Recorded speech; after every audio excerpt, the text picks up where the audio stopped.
Welcome back to Socrates Helps You Question Life series. This program aims to make you feel unsure and perplexed through the use of extensive interrogative sentences.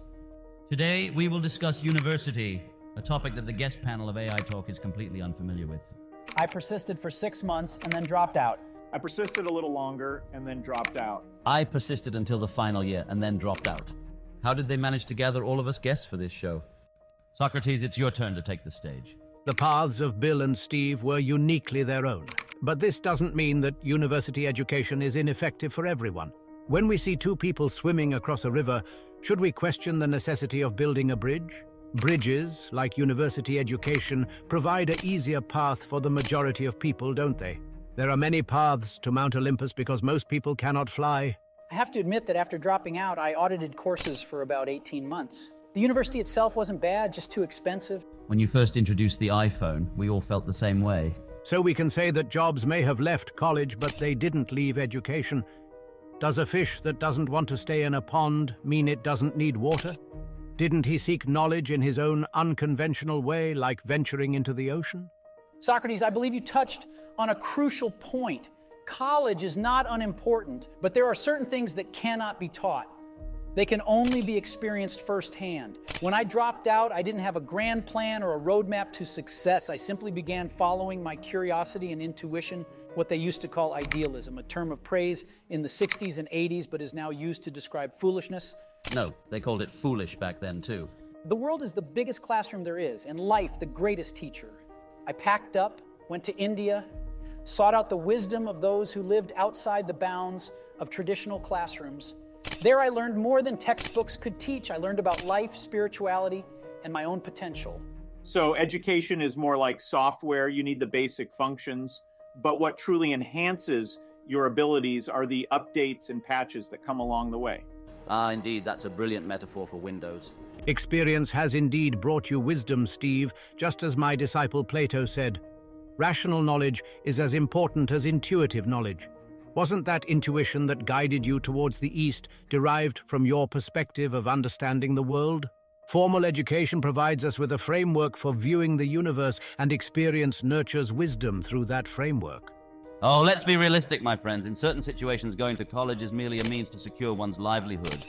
And people may even choose majors they are not passionate about. An unexamined life is not worth living. So let us ponder, are we discussing survival or living? Some might say, Socrates, without survival we cannot live. I would respond, must these two always be in conflict? Or are we inadvertently swapping concepts?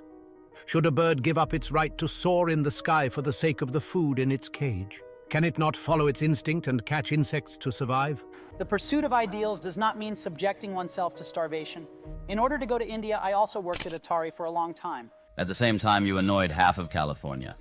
And sometimes I suspect you went to India because you couldn't make it here. Is the goal of education merely to acquire survival skills, select a skill and then leave? Or should it be an observatory providing us with a lens and perspective to view the universe?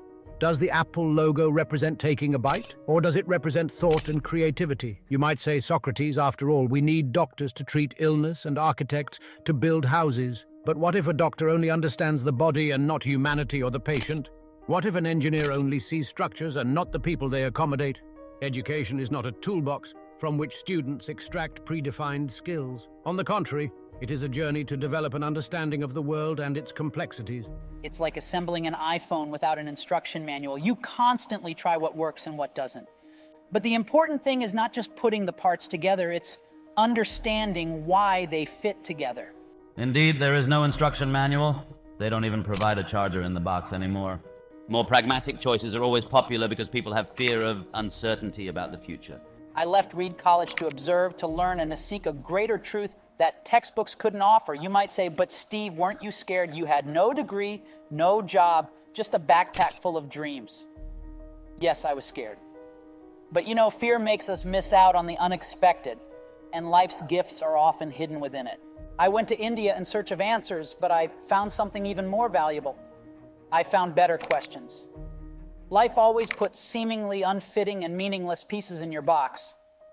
But, as I said at Stanford University, you can only realize the value and connections of these little moments when you look back. There is a difference between recklessness and freedom, between caution and fear. The tightrope walker high above the ground is cautious but not fearful, for fear would make him waver, stumble, and fall. The river, like life, is not to be feared. It is to be navigated.